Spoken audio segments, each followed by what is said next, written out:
Cool. Bonsoir Adolphe. Salut Adolphe. Bonsoir. Ça fait plaisir de vous voir. Ça fait plaisir. Merci encore. Aussi.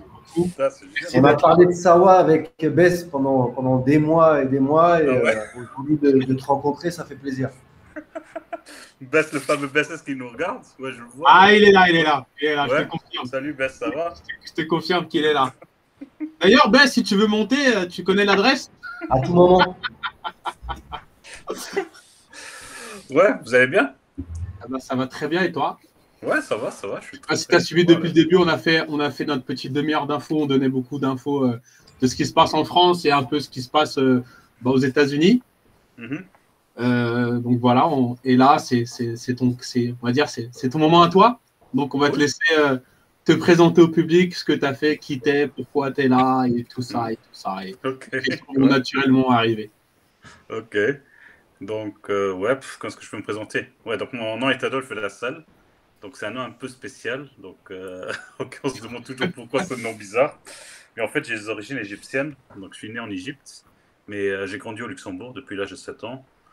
Et pourquoi Adolphe? Parce que j'ai des origines, là je viens de me rendre compte en fait il n'y a pas très longtemps, que j'ai des origines slovènes, un peu comme Melania Trump. Et donc c'est pour ça que mes parents m'ont donné un peu ce nom-là, parce qu'ils ont dit pour essayer de s'intégrer un peu plus en Europe. Je sais pas quoi. Et c'est resté. Donc c'est resté, et en arabe ça veut dire Adolphe le gentil. Pour s'intégrer, quel nom? Ils ont été forts, tes parents. Ils ont dit, pour t'intégrer, on va t'appeler Adolphe. Mais bon, le truc, c'est que quand ils étaient en Égypte, ils ne savaient pas c'était quoi le prénom du fameux Adolphe. Donc, ils connaissaient que la famille, mais ils ne savaient pas le nom, le prénom. Ok. Et mon arrière-grand-père, il s'appelait alors Adolphe. Et ça, c'était une des raisons pourquoi après ils m'ont appelé, donné ce nom. Et j'avais aussi l'opportunité de le changer quand je suis devenu luxembourgeois. Mais j'ai complètement resté. Je me suis dit, non, je préfère le garder. Comme ça, je vais choquer les gens un peu. Et c'est un vrai nom d'artiste. Et puis c'est toi, c'est ton nom, pourquoi en changer après tout? Ouais, bien sûr. J'imagine. Est-ce que ça a été dur pour toi quand tu es arrivé en Europe, ou est-ce que tu as eu des réactions négatives par rapport à ça? Ouais, pas mal. Ouais, bien sûr. C'est ça ce qui m'a rendu plus fort. Sans ça, je ne serais pas devenu réalisateur. Donc, j'ai assez d'histoires à raconter. Donc, j'ai vécu beaucoup de choses, surtout à l'école. Et moi, je comprenais jamais. Je comprenais pas c'est quoi le délire, et mes parents non plus ne comprenaient pas. Mais des fois, vraiment, je me faisais harceler, ou même les profs, ils comprenaient pas. Donc, ils disaient, c'est quoi ce délire? Mais le truc qui est super intéressant, c'est que chez nous, Luxembourg, dans chaque ville ou quasiment chaque village, il y a une rue qui s'appelle rue Adolphe. Ah ouais. Donc, parce qu'Adolphe, en fait, c'est le premier grand-duc au Luxembourg au 19e siècle. Donc, en son honneur. Donc, il y a toujours une rue comme ça qui s'appelle comme ça. Donc, à la fin, il y a plusieurs facettes. Et je joue avec. Donc, moi, personnellement, ça ne me dérange pas. Donc, et ça, c'est cool. Donc, ok. Et donc, qu'est-ce qui t'a amené à la Real? Ouais, c'est venu. En fait, j'étais DJ. En fait, tu sais que moi, au début des années 90, non pas 90, on va dire fin années 90, de 98. Le DJ. J'étais DJ. Ok. Juste pour te dire, tu m'as beaucoup influencé à l'époque. Ah, ok. Donc, cool. Et donc, j'étais DJ. Et aussi, on va dire que j'étais viré de l'école, la musique m'a impressionné.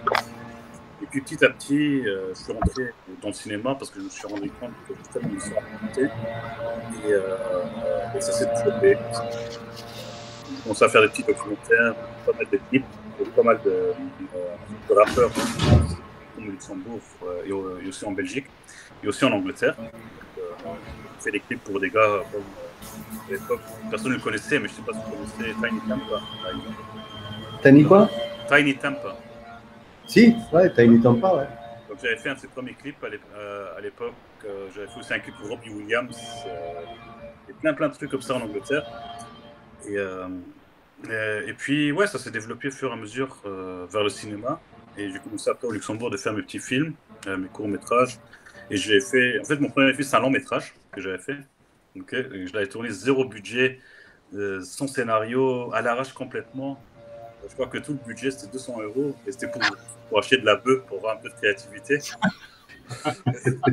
C'est plus pour les artistes. Ouais. Tous les acteurs c'est des rappeurs. Et Godier. Non, tu connais pas Taipan? Ah, Taipan, si. Taipan, ouais. Ouais, carrément. C'est un de mes meilleurs potes, en fait. Donc, ok. Je le connais, on s'est rencontrés, mais on se connaît pas bien. On s'est vu 2-3 fois, on a beaucoup de gens en commun. Et j'aime bien ce qu'il fait, Taipan. Ouais, donc le gars, c'est un dingue.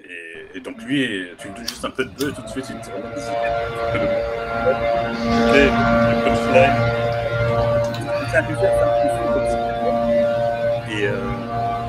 ça a eu un petit succès, il faut dire que chez nous, au Luxembourg, beaucoup de jeunes pouvaient s'identifier avec, parce qu'il y a pas mal de Luxembourg, la grande région ici, dans le coin, et on a vendu pas mal de DVD, comme les mixtapes à l'époque, on a vu tout ça, ça fonctionnait, mais vraiment, je crois qu'on a vendu 15 000 DVD, c'est un truc de malade.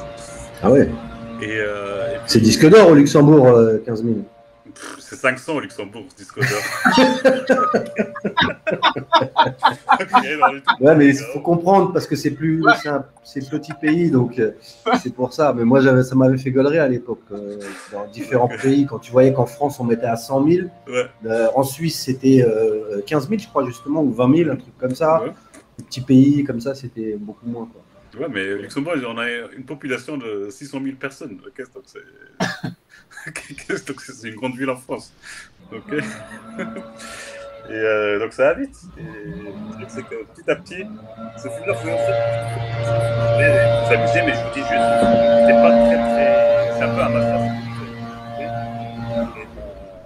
Mais ça m'a ouvert beaucoup de portes. C'est vrai que ça a eu c'est que. Les merdes de tronçonneuse. Il y a un bûcheron. Ouais, c'est le jour où ils font les plantes, comme par hasard, là, ils sont en train de tailler les plantes. Désolé. Attends, t'étais où toi? Je suis au paradis. C'est quoi? Sur une île de l'autre côté de la mer? Ouais, au paradis, ouais. Ouais. Ok, et le truc c'est que ce film-là, il m'a ouvert un peu pas mal de petites portes au Luxembourg. Et j'ai fait un court-métrage avec les mêmes acteurs qui s'appelle La fameuse route. Et ce court-métrage, après, ça m'a ouvert beaucoup de portes pour après faire mon premier vrai long-métrage, où Taipan qui a écrit le scénario, en fait. Ok. C'est un film qui s'appelle Les fameux gars, ou Les gars. C'est un film que j'avais sorti en 2014. Donc, en France, il y a pas mal de gens qui l'ont vu. Et puis après ça, donc j'ai commencé à travailler sur mon film Sawa. Donc ça m'a pris 5 ans pour l'écrire et puis après pour le financer. Donc c'est une très grande aventure parce que et puis après, juste pour vous dire, en tant que luxembourgeois, j'étais tellement reconnaissant que mon travail, qu'on puisse le voir à l'étranger, parce que ce qui est assez dur pour nous, on a vraiment ce petit complexe d'infériorité d'une façon ou d'une autre. C'est-à-dire qu'on est trop petit, on n'arrive pas à se mettre sur le marché international et je sais pas quoi. Mais ce film-là, donc j'ai eu beaucoup de chance. J'ai un casting de dingue avec Bess, Wesley Weigel, Karim Kassem qui joue le rôle principal. C'est une superstar dans le monde arabe. J'ai eu Mourad Zegendi. Très bien, hein, qui joue très bien. Donc moi, j'ai eu la chance de pouvoir voir le film et je l'ai trouvé bien. Ouais, bravo. Et non, il joue très bien. Vraiment, il joue très bien. Donc, et moi, vraiment, j'étais tellement content que j'ai réussi à rassembler tous ces gens-là. Et il y a des acteurs aussi comme Mourad Zegendi, vous connaissez sûrement. Je ne sais pas si vous connaissez le film d'Ikenek, où il était même un des méchants dans Taxi 4. Il a joué dans JCVD. C'est un gars, il a un CV comme ça. Et lui aussi, il avait proposé le rôle. Au début, il m'avait dit non, parce qu'il me disait non, c'est trop stéréotypé, je sais pas quoi. Mais après avoir lu le scénario, il a beaucoup aimé. Et puis après ça, j'ai eu Jean-Luc Couchard aussi. Donc, il joue aussi dans Kenek. Qui joue aussi le méchant. En fait, c'est le méchant dans Taxi 4 aussi. Et c'est vraiment un rêve de l'avoir. Et donc, c'est comme ça, ça s'est construit. Et puis après, le film, il est sorti.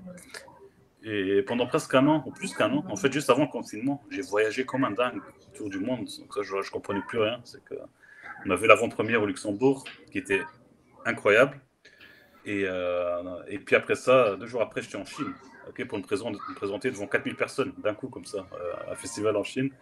Et je sais pas si vous savez qu'avec les comédies, c'est assez dur pour les faire voyager. Parce qu'on dit souvent que les comédies sont trop locales, donc que les blagues ne fonctionnent pas. Ouais. Ok. Et là, moi, on va dire que ça a très très bien marché. J'ai voyagé vraiment d'un pays à l'autre. Quasiment tous les 2 jours, j'étais dans un autre pays. Et quelques mois plus tard, c'est la première fois que je l'ai montré une seule fois en France. En fait je l'ai montré 2 fois en France. Il était montré au festival de Famec. Je ne sais pas si vous connaissez. Non. En fait, c'est un des festivals les plus importants pour le cinéma arabe. Donc, donc le film, même si c'est un film luxembourgeois avec des acteurs arabes, vu que j'ai des origines égyptiennes, donc on ne sait pas vraiment le placer, on ne sait pas si c'est quoi exactement. Mais le film a été montré là-bas et on a même gagné le prix du public. Et puis après ça, je l'ai même montré à l'Institut du monde arabe. On avait aussi une très, très bonne première là-bas. Et après, ouais. Donc petit à petit, il y a Netflix qui est tombé dessus. Ils ont beaucoup aimé le film. Et ils l'ont pris dans le monde entier. C'est Netflix qui t'a contacté. En fait, moi, j'étais un peu derrière eux. Mais eux, ça veut dire qu'eux aussi, ils étaient derrière moi, on va dire ça comme ça. Parce qu'ils m'ont suivi un peu pendant tout ce temps. Mais moi, je voulais vraiment, même à l'écriture, j'étais déjà en contact avec Netflix à l'époque. Et ça les intéressait. Et ils avaient aussi aimé ce que je faisais avant et tout ça, et mon univers. Mais après, il n'y a rien, quoi que ce soit, qui s'est concrétisé. Et puis après, il y a 1 an exactement, c'est là où je les ai rencontrés au Festival de Berlin. Et je leur ai dit, parce que vraiment, dès que les gens ils savent que les gens, ça veut dire, quand il y a des réalisateurs, des producteurs qui savent où sont les gars de Netflix, les gars de Netflix, ils se sont submergés, ça veut dire qu'il y a tout le monde qui veut bosser avec eux. Et moi, par chance, j'ai réussi à avoir un contact direct avec quelqu'un et je leur ai dit, les gars, s'il vous plaît, donnez-moi une chance, juste 10 minutes. Ok, je pitch mon film et vous n'allez pas le regretter. Et la meuf, elle m'a dit, ok, pas de problème, je te donne un rendez-vous, 10 minutes. Je suis allé à Berlin exprès, juste pour la rencontrer. J'ai pitché le truc, elle a regardé la bande-annonce, elle a beaucoup aimé. Elle m'a envoyé, envoie-moi le film, j'ai envoyé le film. Et quelques semaines après, elle m'appelle, elle me dit, putain, trop bien dans le film, je voudrais répondre tous ces territoires. Et ouais, et ça s'est développé comme ça. Mais en même temps, parce que ça, c'est vraiment quand le confinement a commencé. Ouais. Et à cette période-là, on devait sortir le film en France. Donc, j'avais déjà vendu les droits à un distributeur français. Et lui, il voulait sortir en avril dernier sur 200 salles la première semaine. On avait toute une campagne de promo qui était mise en place et tout. Mais malheureusement, ouais, ça s'est tombé un peu à l'eau. Et c'est ça qui a un peu bloqué tout aussi par rapport à Netflix. Ouais, parce qu'il a le contrat d'exclusivité. Ouais. Et c'est ça ce qui a un peu bloqué la chose. Et après, à la fin, il y a quelques semaines, j'ai réussi quand même à sortir du contrat. Donc, j'ai réussi à vraiment me sortir. C'est-à-dire, j'ai récupéré les droits.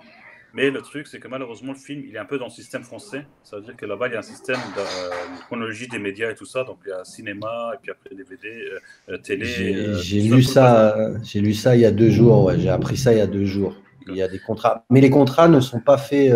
C'est pas l'État qui les fait. C'est entre les parties. C'est ça qui est spécial. Mais moi, dans mon cas, vu que c'est pas un film français, c'est un film étranger. Mais le truc, c'est que quand même, vu qu'il était planifié pour sortir en salle, c'est-à-dire qu'il faut refaire un peu toute la paperasse et tout ça. Donc, ça a été réduit. Le temps, ça a été réduit. C'est passé de 90 jours, je crois, à 17 jours. Ouais, un truc du genre. Ouais. Et le truc, c'est que moi, j'attends et je suis en train de voir aussi. Là, il y a quelques semaines, ou je crois la semaine dernière, par hasard, je trouve cette pétition. Il y a quelqu'un qui l'a faite. C'était pas moi. Les gens ils croient que c'était moi qui l'ai faite. Il y a une pétition qui a été mise en place sur Internet. Je l'ai trouvée comme ça. Qu'il y a des gens qui réclament, qui veulent voir le film absolument en France parce que tous les acteurs. Donc Bess, il le sait très très bien. Ils ont fait tellement de promos depuis le début du tournage, jusqu'à vraiment tout le monde attendait. Et vu qu'ils ont un public francophone, donc allant de la France en Belgique, en Suisse et tout ça, donc dans tous les pays francophones, ils sont sortis sauf en France. Et donc il y a plein de gens qui attendent et ils savent pas. Et on va voir. Donc je sais pas où est-ce que ça nous mène. Et donc j'espère qu'au moins qu'on puisse le montrer d'une façon ou d'une autre en France, parce que comme tu m'as dit que tu l'avais vu en fait sur Google. Je l'ai sur vu. Google. Ouais. Je l'ai vu, il est disponible sur Google Film. Pour ceux qui veulent le voir en location, vous pouvez l'acheter. Et qui dit Google dit aussi YouTube. Il est aussi disponible sur YouTube. Donc pareil. Je sais que, par exemple, ça je savais même pas. Ok, ça veut dire que donc c'est vraiment c'est bien à savoir. Ça veut dire qu'au moins il est disponible en France de cette façon-là. Il est en VO. Donc du coup, mais c'est pas dérangeant. Vraiment, sincèrement, c'est pas dérangeant. Non, c'est super. La partie, c'est sous-titré bien sûr quand il est en Égypte, quand il est en Luxembourg, je crois il parle anglais, je crois. Ouais. Au Luxembourg, et il y a la partie en Belgique. Ça dérange pas du tout, vraiment. Non, c'est super. Bah après, ça veut dire que c'était un risque, parce que tu sais, chez nous au Luxembourg, on parle plusieurs langues dans notre quotidien.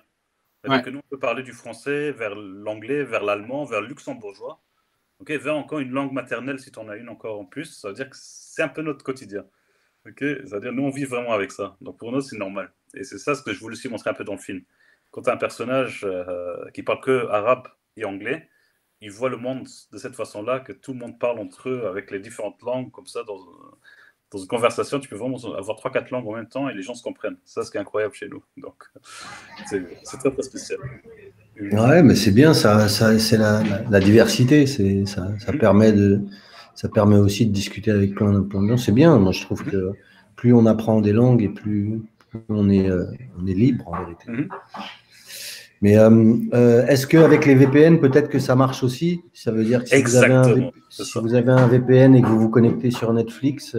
Donc, mettez Netflix Belgique, si vous avez un VPN en Belgique ou en Hollande, ou même dans un pays de l'Est, Roumanie, ou dans le monde arabe, là, il est disponible. Et ouais, donc c'est ça le VPN, hein, j'en parlais encore tout à l'heure. C'est ça qui est bien avec le VPN, c'est que on a accès à beaucoup plus de choses que ce qu'ils nous donnent en France. Alors, et sinon, si vous avez des IPTV, ça aussi, je l'ai trouvé par hasard il y a quelques jours, sur un type IPTV. Okay, donc, surtout en France, donc là j'ai vu qu'il y avait des gens qui. Ouais, il y en a beaucoup qui l'ont visé. C'est quoi ça? Je connais pas du tout. Donc c'est un peu la télé en streaming, c'est-à-dire que c'est des trucs, c'est des abonnements que tu achètes par année. Tu as accès à quasiment toutes les chaînes au monde. Okay, tu as des sections séries et télé, et séries et films. Et donc là, tu vois, c'est pas vraiment légal. Et c'est quelque chose de Ok. Je connaissais pas ça. Je viens de découvrir les VPN, je connaissais, mais je viens seulement moi d'en mettre un sur mon ordi et même mon téléphone. C'est F qui m'a conseillé ça, DJF. Je suis en fouf. J'ai tellement de choses qui arrivent de nouvelles que je redécouvre Internet même. Ouais. Ah ouais, c'est ouf. Bah écoute, déjà, merci de venir en parler sur la tribu. Non, qu'est-ce qui, comment le choix des acteurs pour toi il a été fait? Ça a été par rapport aux personnages, tu les as écrits pour ces acteurs-là, ou c'est quand tu as fini d'écrire que tu as commencé à regarder quel acteur pourrait correspondre à quel personnage? Ouais, parce qu'en fait, quand on fait un film en Europe, c'est assez compliqué. Parce que chez nous, c'est-à-dire aux États-Unis, par exemple, quand tu montes un film, tu as une seule source de financement. C'est-à-dire que tu as juste un studio où tu as des financiers qui financent et tu as un peu carte blanche, tu peux choisir ce que tu veux comme acteur ou équipe technique, ils s'en foutent parce que c'est que de l'argent privé. En Europe, vu que beaucoup de films, on va dire, c'est des mélanges entre argent public et argent privé. Ouais.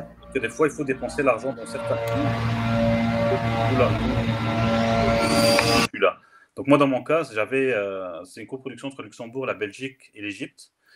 Donc je devais choisir des acteurs luxembourgeois, des acteurs belges, et puis après, le côté égyptien, là, c'est un peu plus à l'américaine. Là, j'avais carte blanche. Et c'est pour ça que c'est à partir de là que j'ai commencé à chercher un peu, à mettre en place mon casting. Et j'ai un directeur, c'est-à-dire en Belgique, là j'ai un directeur de casting qui m'a aidé pour avoir mes acteurs. Donc, dans Bess, je l'avais invité pour faire une audition et tout de suite, il m'avait ébloui et il avait fait une audition qui était tellement marrante. Vraiment, j'essaie de retrouver l'audition, elle était vraiment géniale. Et vraiment, j'ai senti l'énergie du gars et tout. C'était génial. Et puis après, c'est là où après, en fait, moi, quand je construis mes castings, c'est que, parce que on va dire que mes films sont beaucoup, comment on peut dire ça, c'est character driven en anglais. Ça veut dire que c'est vraiment, l'histoire, ça veut dire que c'est pas l'histoire. Elle est autour des personnages. L'histoire, c'est les personnages. Voilà. C'est-à-dire que tu as le personnage et on est tout le temps avec lui. Et moi, dans mon cas, quand j'avais choisi alors mon acteur principal, à la base, j'avais un autre acteur pour ce rôle-là. J'avais un acteur, on va dire, c'était un peu le bad boy du cinéma arabe. C'est un gars, c'est une méga star dans le monde arabe. Ok, c'est-à-dire qu'il fait 1m90, super tatoué, il a une allure très très agressive. Mais le gars, quand il sort un film dans le monde arabe, c'est un succès. Il te ramène 100 millions d'entrées, mais vraiment. Ok, c'est pas. Ok, et j'exagère pas là. Mais lui, il était sur le projet. Et après, quelques semaines avant le tournage, je suis allé le voir en Égypte pour travailler ensemble sur le scénario et tout ça. Et là, le gars, il a commencé, il avait fumé, il avait pris des trucs un peu bizarres, je sais pas quoi. Et il allait, en fait, on s'est quasiment bagarré dans son appartement du 50e étage d'un bâtiment. Et le gars, il allait vraiment me balancer du balcon. C'était un truc tellement surréaliste. Wow. Ok, mais j'ai réussi à m'en sortir d'une façon ou d'une autre. Et puis moi, je me suis dit, non, j'ai pas besoin. Si j'ai un gars comme ça et je le ramène après en Europe, qu'est-ce qu'il va faire à mon équipe avec son ego surdimensionné? Il va nous rendre tous dingues. Et donc, j'ai complètement abandonné l'affaire avec lui. Et je suis retourné en Égypte pour chercher encore un autre acteur. Et j'ai rencontré alors toutes les stars qu'il y avait. Mais vraiment, c'est incroyable. C'est un truc, quasiment toutes les. Parce que tu sais que l'Égypte, c'est, on va dire, c'est l'Hollywood du Moyen-Orient. C'est-à-dire que tous les Arabes, du Maroc jusqu'en Irak, il y a tout le monde qui regarde les films et les séries égyptiennes. Donc, ils ont vraiment un star system qui est assez solide. Et moi, quand je suis allé là-bas, vraiment, là, il y avait une agence là qui nous aidait un peu avec les castings et tout ça. Et ils m'ont ramené un acteur après les autres comme ça. Moi, j'ai halluciné. Moi, je dis, mais les gars, vous êtes tellement désespérés que vous voulez tous sortir du bled pour partir en Europe pour avoir un visa ou je sais pas quoi. Okay. Et là, petit à petit, j'ai rencontré Karim qui est venu. Et Karim, tout de suite, j'avais l'impression que je le connaissais. C'est que le gars, il était tellement à l'aise, on s'entendait tellement bien. En fait, il est moitié français, donc il a sa mère qui est française. Donc il parlait très très bien le français, il connaît très très bien la mentalité européenne. Et aussi, moi, c'est-à-dire aussi au niveau de la logistique, vu qu'il a un passeport français, ça nous aidait aussi un peu au niveau légal. Donc ça nous aidait aussi. Mais le truc, c'était vraiment son talent. Le gars était tellement incroyable. Et même quand on a tourné avec lui, c'était vraiment... Et donc, c'était donc voulu le fait qu'il parle arabe en Égypte et anglais, du coup, en Belgique et en Luxembourg. Oui. Parce qu'il ne parle pas un mot français dedans. Donc, c'était vraiment voulu. Ouais. Mais par contre, ce que tu me disais en off hier, c'est que la version française a été doublée, mais directement par les acteurs. C'est ça, hein? Oui, parce que nous, en fait, on a fait une VF. Et j'ai invité tous les acteurs, en fait, de faire leur voix. Parce que quasiment tous les acteurs, ils parlent français. Donc, on a fait... Donc, des fois, il y a des accents et tout ça. Ça peut être lourd, des fois. Ça, je vous dis franchement. C'est que des fois, parce que les francophones, parce qu'ils ont l'habitude d'avoir un français un peu plus neutre. Mais là, des fois, il y a des accents et tout ça. Donc, des fois, ça peut être lourd. Mais c'est intéressant de voir. Parce que Karim, par exemple, lui, il parle français parfaitement. Mais il a un accent. Donc... Et ça le fait. Moi, je trouve que ça fonctionne, mais c'est juste que... C'est toujours mieux de toute façon de regarder les films en VO, hein. Même les films américains, on se rend vite compte que c'est pas du tout des fois les expressions qu'ils veulent dire ou alors les vannes. Moi, je peux plus, depuis que je regarde les films en VO, je peux plus les regarder en français. C'est plus possible. Même au cinéma, je préfère voir en VO. Donc, quitte à faire l'exercice de lire en dessous quand tu comprends pas, c'est beaucoup mieux. Et puis un film, pour vraiment s'en imprégner, s'il nous intéresse, il faut le voir déjà plusieurs fois. Une seule fois, je pense que ça suffit pas parce qu'il y a aussi des messages. Bien sûr. Il y y a toujours des petits détails qui font que. Mais moi, j'ai commencé, pour être franc, j'ai commencé à le regarder. Je suis tombé dessus totalement par hasard. Ça veut dire que sur Netflix, c'est même pas le nom Sawa aux États-Unis. Non, j'ai essayé de refaire la recherche tout à l'heure pour le trouver. Impossible de le trouver. Je l'ai dans la liste des films que j'ai regardés, donc c'est comme ça que je vais pouvoir le récupérer. Mais je suis tombé dessus par hasard. Et en fait, j'ai reconnu Bess, mais j'ai mis un petit moment avant de le reconnaître, quoi. Tellement justement, c'est un personnage dedans. Et voilà. Donc, mais je l'ai regardé, c'était justement en version française au début. Et je disais, ouais, ça fait un peu bizarre parce que j'avais mis en version française. Et en mettant en version originale, c'était carrément, je trouve que c'était carrément autre chose, quoi. Ouais, bien sûr, c'est ça. Donc, Mais est-ce que vous voulez qu'on regarde la bande-annonce? Allez. Ah oui. Laquelle? Mais en VO. Je suis dans VO. Ouais, bah ouais, du coup. Non, ça c'est VF, ça c'est la version VF. Ouais, regarde là, ouais. Je vais mettre la VF si vous voulez voir. Donc, je vais vous inviter à couper vos micros. Ouais. Toi, ça fait ça. DJ Scarab, que tu t'envoles vers la Belgique.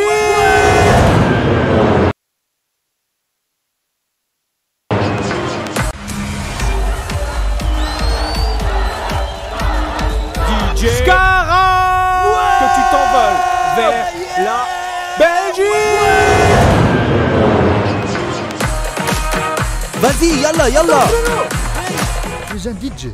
Ouais, DJ Scarab. Tu es DJ Scarab. Tu me connais? Non.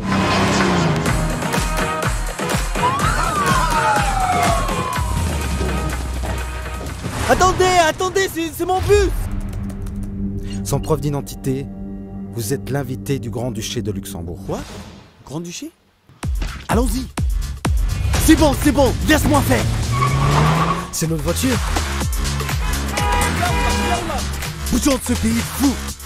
Je n'arrête pas de le répéter, je ne suis pas un réfugié. Vous les DJ, vous avez les doigts pour ces jobs. Toi et tes conneries. Wow.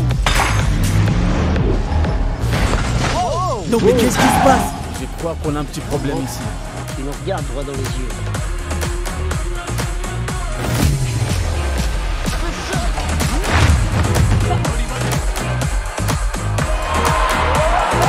Qu'est-ce qui se passe? Oh, ça a coupé. Mais il y a Bess qui manque. Non. Il n'est pas, c'est pas lui dans le passage. Il y a son passage, ouais. Non, il y avait un passage avec Bess. C'est à la fin. D'ailleurs, Bess, si tu veux venir, hein, tu connais l'adresse. Et c'est marrant parce qu'en plus, dans l'histoire, bon, tu parles d'un DJ et tout. Et ce que je disais, quand on en a parlé du film, il y a quand même une dizaine d'années, avec un pote à moi, à cette époque-là, je connaissais pas du tout ce milieu-là et tout, mais j'avais pour idée d'écrire un scénario. Et le scénario, c'était autour d'un DJ qui rentrait d'une soirée de Suisse et en train. Et en fait, les malles de DJ, elles allaient être échangées. Ces malles de DJ à lui, elles allaient être échangées avec d'autres, des passeurs de drogue. Et en fait, lui, son but, c'était de récupérer ses caisses. Il s'en foutait de la drogue. Et les autres, c'était de récupérer la drogue. Et bref, c'était tout un truc. Mais on l'a jamais fini avec mon pote, ce scénar. Mais ça m'a... Quand j'ai vu les premières images et ce que ça raconte et tout, c'est aussi, je vais dire, pour ça que ça me plaît, parce que ça fait penser aussi à moi, un truc que je voulais qu'on mette. Pour une fois, il y a un DJ aussi qui est mis en avant. Et, donc c'était ça qui était intéressant. Ça change un peu. Ça peut être des histoires des histoires vraies, des histoires de vécu, pour une fois. Ah, super. Non, parce que parlons du vécu, mais en fait, là-dedans, il y a 80% de l'histoire, c'est du vécu vraiment. C'est des choses que c'est inspiré de faits réels. Donc. Ouais. Sauf, ça veut dire que juste, donc il y a pas mal de choses pour avoir une histoire assez qui colle, mais il y avait pas mal de situations que moi-même j'ai vécues, donc, en voyageant beaucoup à travers le monde et tout ça, et surtout, mais avec mes films, mais moi ça m'est déjà arrivé beaucoup de fois où vraiment on me laissait pas rentrer à cause de mon passeport. Ils croyaient que c'était un faux passeport luxembourgeois ou je sais pas quoi, ou à cause de mon nom. Donc il y a pas mal de choses comme ça. Et il y a beaucoup de personnages. Le père dans le film, c'est mon vrai père aussi. D'accord. Que lui, il a jamais accepté. C'est-à-dire que lui, en fait, il est pharmacien et il a jamais accepté que je suis devenu artiste et tout ça. Mais après, petit à petit, quand le gars il a vieilli ou on va dire qu'il est un peu à la retraite, lui, il me fallait un acteur égyptien pour jouer ce rôle-là. Et puis après, j'ai demandé à mon père par hasard si ça l'intéressait. Puis il me dit, ouais, vas-y, on essaye. Je lui ai fait passer une audition. Et tout de suite, les producteurs, d'abord, ils étaient tellement éblouis, sans même comprendre un mot de l'arabe, ce qu'ils parlaient en arabe, mais ils avaient tellement la chair de poule, on va dire ça comme ça. Parce qu'à l'audition, mon père, en fait, il m'a dit en fait tout ce que lui voulait me dire à travers toutes les années. Et c'est sorti comme ça. Et c'était tellement honnête. Et c'est là où on s'est dit, vas-y, on va le prendre. Et on a tourné avec lui après en Égypte aussi. Donc ça, c'est vraiment assez chouette. Et depuis, ma relation avec lui, elle a complètement changé. Donc ça, ce qui est incroyable. Et lui-même, il est devenu artiste. Donc il reçoit beaucoup de demandes pour jouer dans des séries et des films égyptiens. Okay. Donc c'est vraiment c'est trop marrant comment les choses grâce à l'art peut changer la perception de beaucoup de choses. Donc c'est vraiment chouette. Donc en plus donc le DJ quand il part d'Égypte, il y a une manifestation. Ouais, c'est le printemps arabe. Exactement. Ouais. Donc il y a beaucoup de faits réels, beaucoup. Ouais. Beaucoup de faits réels, beaucoup d'histoires personnelles. Le DJ avant. Donc je crois que c'est ce qui fait aussi la magie de ce film, quoi. C'est un film vraiment tourné. Et là, on va accueillir quelqu'un de Namur, un Namurois. C'est ce qui fait la beauté de ce film, je pense. Yo! Ah ouais, Adolphe, excuse-moi, il y a un truc que je t'ai pas fait faire, qu'on t'a pas fait faire. Je suis désolé. Mais on va le faire tous ensemble parce que on est là. Chaque invité qui passe sur Tribu Libre, on leur demande de faire la petite vague hip-hop. Donc on va faire tous ensemble la petite vague. Yes. Alors j'ai juste une question que Cindy a posée un peu plus tôt. C'est par rapport au droit, évidemment.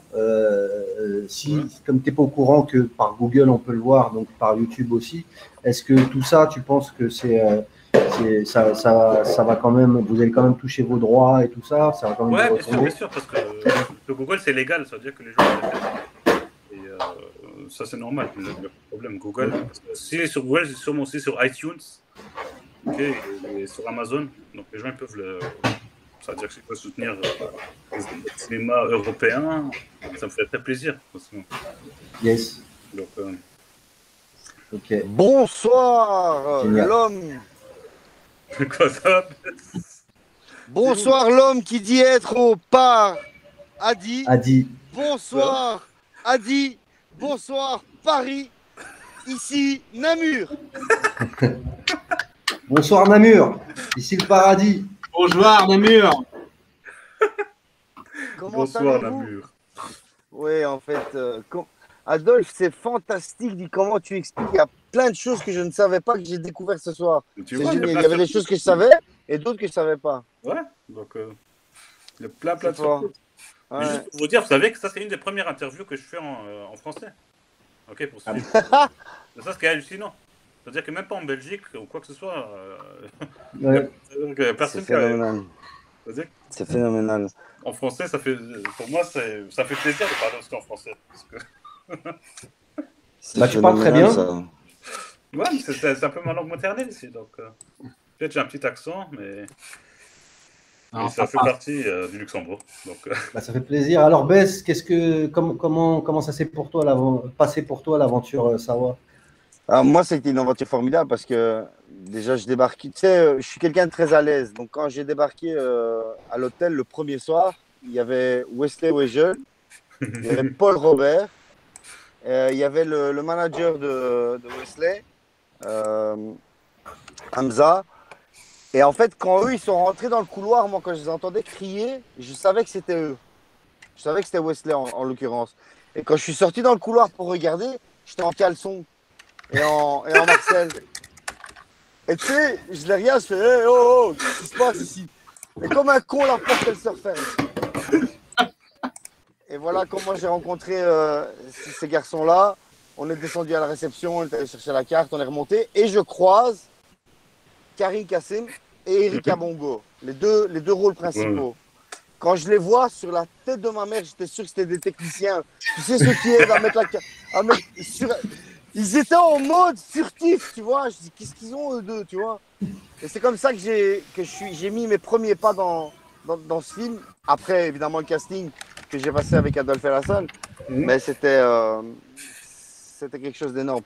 C'était quelque chose d'énorme. En fait, je suis touché parce que l'histoire est cocasse. Le film ne peut pas sortir en France. Il dit qu'il n'a jamais eu d'interview en français. Ouais.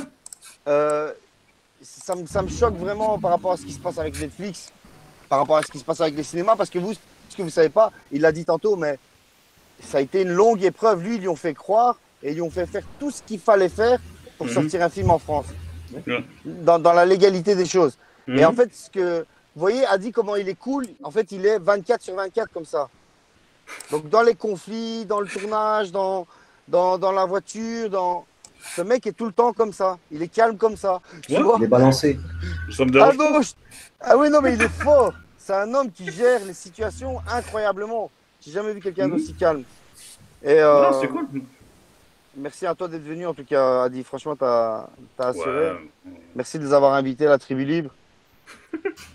Je suis calme, ouais, mais je peux vous dire, je peux aussi être un peu con. Ah ben non, mais toi, tout est concentré dans ta réflexion. C'est quelque chose de phénoménal. Il répond par son intelligence. C'est simple. C'est simple et précis. Ouais. Je ne sais. Qu'est-ce que je pourrais rajouter, en tout cas bah écoutez, allez signer cette pétition, elle me fait vraiment plaisir. Mais vous savez, juste aussi un peu, vous savez que grâce à ce film-là, ça m'a ouvert beaucoup de portes. C'est que je suis déjà en train de préparer mon prochain long métrage qu'on va tourner cet été. Mais d'ici la fin de l'année, Bess, je ne sais pas si tu es au courant, mais on va faire une suite du film. Bah, si, tu m'avais fait un message WhatsApp, mais on n'a pas détaillé l'histoire. Ça veut dire que c'est pas vraiment une suite, mais ça sera un spin-off. Donc, ça veut dire que c'est une série spin-off, avec les mêmes personnages. Et là, on mettra plus en avant les personnages de Bess, de Jean-Luc, de Wesley, de Dan. La famille de Bess et Wesley dans le film, elle est exceptionnelle. Donc cette elle est famille-là, exceptionnelle. vous allez la voir en grand, mais vraiment, ça sera hallucinant, ça je vous le dis. Les gars, vous êtes vraiment, vous avez un troisième exception. Il m'annonce vraiment, je savais pas que j'avais un rôle aussi. Mais attends, juste pour que tu saches, c'est que c'est un vrai truc. Là, vraiment, non, mais c'est sur cette famille. En tout cas, très heureux de pouvoir être, en tout cas, à la hauteur de tes rêves et de tes projets, de tes ambitions. Parce que il faut que ça continue. Ah, ça c'est clair. Donc je vous dis juste, il y a tout le monde qui me dit que tous les personnages de la famille là, c'est ça. Tout le monde veut en savoir plus. Et là, on va rentrer, on va bien creuser dedans et on va mieux connaître les personnages. Donc, super, c'est super. Donc ça sera super. C'est beau. Si tu veux faire la promo, on est là, hein, avec un grand plaisir. Merci. Mais qu'est-ce que... Après, je suis quand même touché là parce que ça fait plaisir, parce que moi, ça fait 1 an que il n'y a pas un virus, moi, il y a 14 virus différents qui se compliquent dans ma vie. Mais il y a même une variante luxembourgeoise maintenant, tu sais ça? Même? Ah ouais? Ah ouais, nous aussi, on est là. Donc t'inquiète. Oh merde.